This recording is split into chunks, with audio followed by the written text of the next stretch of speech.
আজকে ফকিন্নির পোলা, কোন রাজনীতিবিদ এই ছাত্ররা এত জীবন দিল, এটাকে ফকিন্নির পোলা বলার পরে এই দলের ব্যাপারে দেশের জনগণ কি সিদ্ধান্ত নয় সেটা তারা দেখবে ইনশাআল্লাহ।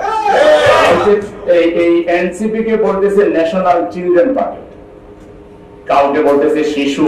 আরে বাবারে, তারপরে তো আমরা তো পারি নাই, রাজনৈতিক দল আপনারা তো পারেন নাই।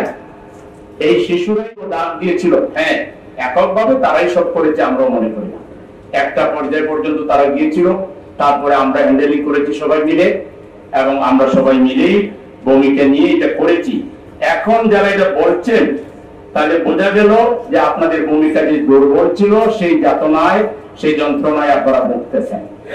ভবিষ্যতেও আপনারা এটাকে থ্রেট মনে করতেছেন যে এরা যদি একটু মোটামুটি অবস্থানে আসে, তাহলে তো আবার আমরা যাওয়ার সাথে সাথে তারা আবার আন্দোলন শুরু করবে। আন্দোলন হবে, এই জুলাই আন্দোলন আর থামবে না। বাংলাদেশ থেকে চিরস্থায়ী ভাবে স্বৈরাচার ফ্যাসিবাদের কবর রচনা করা পর্যন্ত জুলাই আন্দোলন